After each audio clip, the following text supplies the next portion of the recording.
मैं ये कहना चाहता हूँ, 2 लाइनों में, कि मैं दुनिया को मनाने में लगा हूँ।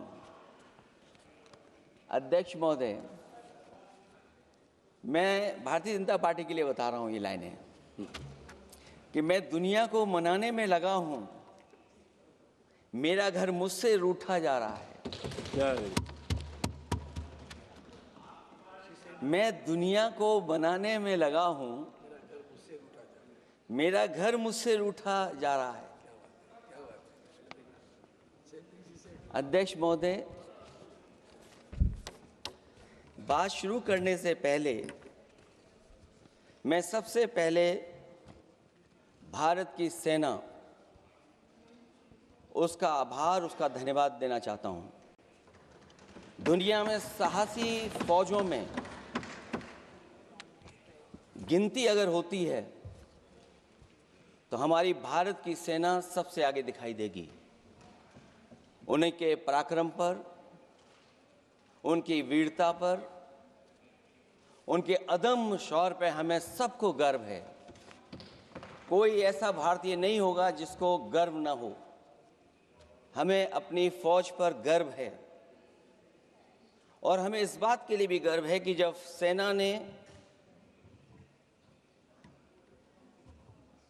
अपना ऑपरेशन शुरू किया तो पाकिस्तान के जितने भी टेररिस्ट कैंप थे उन पर अटैक किया गया। न केवल पाकिस्तानी कैंपों को नष्ट किया गया, बल्कि पाकिस्तानी जो एयर बेस है उन तक पहुंच गए, उनको भी नष्ट किया, ध्वस्त किया। और जब हमारी फौज पाकिस्तान को हमेशा हमेशा के लिए एक पाठ पढ़ा सकती थी, एक ऐसा संदेश जाता कि भविष्य में पाकिस्तान कभी ये हिम्मत नहीं जुटा पाता, और ऐसा भी लगा हम लोगों को, क्योंकि अध्यक्ष महोदय, जब हम बड़े बड़े राष्ट्रीय चैनलों को देखते हैं तो उन चैनलों से ये लग रहा था कि कराची हमारा हो गया है, लाहौर हमारा हो गया है। किसी चैनल ने किसी को ये भी बताया कि हमने उनको पकड़ भी लिया है। जो कमेंट्री, जो विजुअल्स थे, वो ऐसा लग रहा था कि अध्यक्ष महोदय अब पीओके हमारा हो जाएगा। हालांकि सरकार के इंजनों को मैं टकराता हुआ देखता हूं। हो सकता है ये मेरा भ्रम हो, लेकिन पीओके के मामले में सभी इंजन हमें एक दिखाई देते हैं।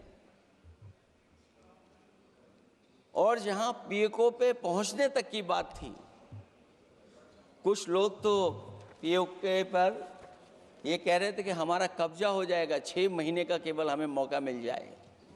ये अफसर सरकार आखिरकार पीछे कैसे हट गई और क्या कारण था कि सरकार को सीज फायर का ऐलान करना पड़ा? अध्यक्ष महोदय, हमें उम्मीद थी कि सरकार सीज फायर करेगी, सरकार ऐलान करेगी, लेकिन इनकी मित्रता बहुत है, बहुत गहरी मित्रता है। और उसका परिणाम ये है कि इन्होंने अपने मित्र से ही कहा कि आप ही सीज फायर अनाउंस कर दीजिए, हमारी कोई ज़रूरत नहीं है, हम सीज फायर आपसे ही स्वीकार कर लेंगे। आखिरकार किस दबाव में ये सरकार स्वीकार कर रही है? वैसे तो अध्यक्ष महोदय, आज जिस विषय पर बोलने के लिए मैं खड़ा हुआ हूं, दरअसल वो विषय होना ही नहीं चाहिए था। ये दुर्भाग्यपूर्ण है कि आज़ादी के इतने साल बाद भी ऐसे मुद्दे बने हुए हैं। ये बात अध्यक्ष महोदय पक्ष विपक्ष की नहीं है, देश की सुरक्षा की है।